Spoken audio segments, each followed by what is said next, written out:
Now to discuss this, we're joined by Chukwu. He's the Chief Executive Officer of Cowry Asset Management Limited. Good morning. Thank you so much for joining us, Mr. Chukwu. Thank you for having me. Good morning. Yeah, it's a pleasure to have you. Now, you listened to the budget presentation.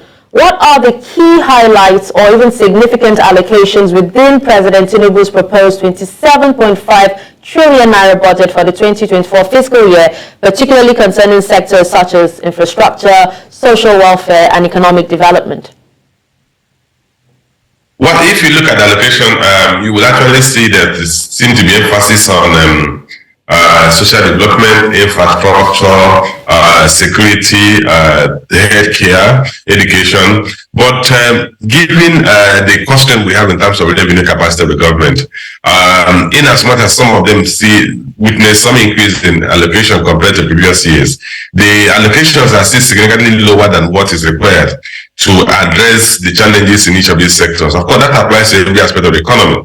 There's no economic sector that the government has the budget, the revenue profile, the revenue capacity to provide enough allocation. For instance, if you look at some of these critical sectors, the allocations to them, we are in the region of 5% of the budget. But if you try to increase them for education, instance education, they want to increase above 5%. I think the total allocation about 1.3 trillion naira to education. And if you try to increase that beyond that, you find out that the other sector will suffer. The challenge we have is that the economic size, the government revenue of the country is not enough to meet the economic size of the country. And that's why, of course, that's why we are a poor country. That's why our standard of living is low. That's why the country is still where it is today. Mr. Chukwu, now with the deficit in budget, wouldn't it be a daunting challenge getting capital investments to fund the budget and also run governance in the budget cycle? Well, what you really have to look at is that in terms of the capital budget, the capital expenditure or getting money to fund the capital expenditure is all dependent on the government borrowing.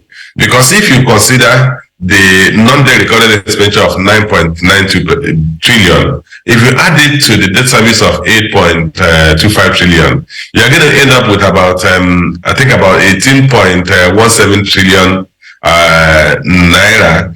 If you have 18.17 trillion naira as expenditure will go into non-debt recorded expenditure and debt service, then out of a total government budgetary revenue of 18.2 trillion, it simply means the entire government revenue, if it's achieved, will go into either debt service or recurrent expenditure, which means that every kobo that will be spent on capital goods or every kobo that will be spent on capital expenditure will be borrowed. And that also means that the ability of the government to spend any dime on capital budget will depend on its ability to borrow. And that's actually some of the challenges. It has been there for us, with us for quite some time, where some of us have cried ourselves hawks that every kobo we spend on capital project is borrowed.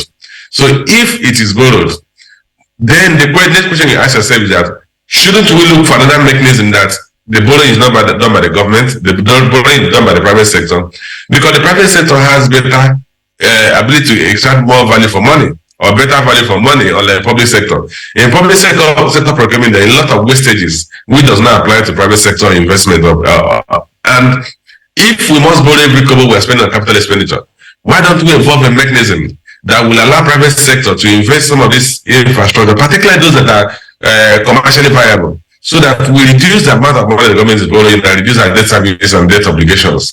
I think that we have actually advocated for that repeatedly. The key thing we must take away from this is that the budget is clear that every kobo that will be spent on capital expenditure is going to be borrowed.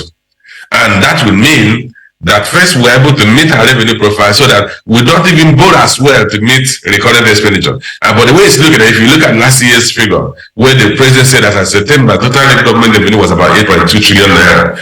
So, and we have a leap of faith, we have a huge jump from 8.2 trillion naira in September to 18.2 trillion naira for next year. So even if we grow by our total revenue by 50%, we're not going to achieve 18.2 trillion. But that takes you to the basic assumption of the budget. The budget is predicated on a crude production of 1.78 million barrels a day. We have not done anything close to that in the past couple of years. And that means that the budget target for crude production may witness negative variance, volume variance. If that happens, then that means that the budgeted revenue of 18.2 trillion may not be achieved. So which means the borrowing will actually go beyond about 9 trillion that the government had projected for. So we may end up borrowing much more higher than that. And that will also mean that for government to spend any money on capital goods, it has to have the capacity to borrow much more than 9.2 trillion naira. If it's unable to achieve that, then it cannot engage materially. All right, Johnson, now all I hear is borrowing, and this is the reason why lots of stakeholders have advocated for, revenue generation. But, beyond that, something a lot of people actually seem to believe is that, Nigerians or administrations seem to have lots of fantastic ideas and also policies, but implementation is a problem. Now, some quarters have actually come out to say that they believe that the budget cannot be implemented. What are the factors responsible for poor budgeting and also implementation? Well, the first thing, if you look at poor budgeting, is priorities. One, you have to define what are the priorities of each government, and the priorities of the government will determine where it allocates resources to. That's first thing. Second thing that leads to poor budget implementation is the wrong assumptions. If you have an optimistic assumption, like I just mentioned, the issue of crude production of about 1.878 million barrels a day, and if you know that that assumption will be a turnover that achieved, then it simply means that the budget is almost unimplementable, because if you don't achieve your revenue projections and you have non-discretionary expenditures like debt service of 8.25 trillion naira, non-debt recurrent expenditure of 9.92 trillion naira, then you're already down to about 18.2 trillion naira in non-discretionary expense. So your budget will struggle, because if you don't achieve a revenue of 18.2 trillion you are budgeted, so your borrowing will have to increase. Your ability to borrow will depend, one, on the international market conditions or capital market conditions, as well as the domestic market liquidity.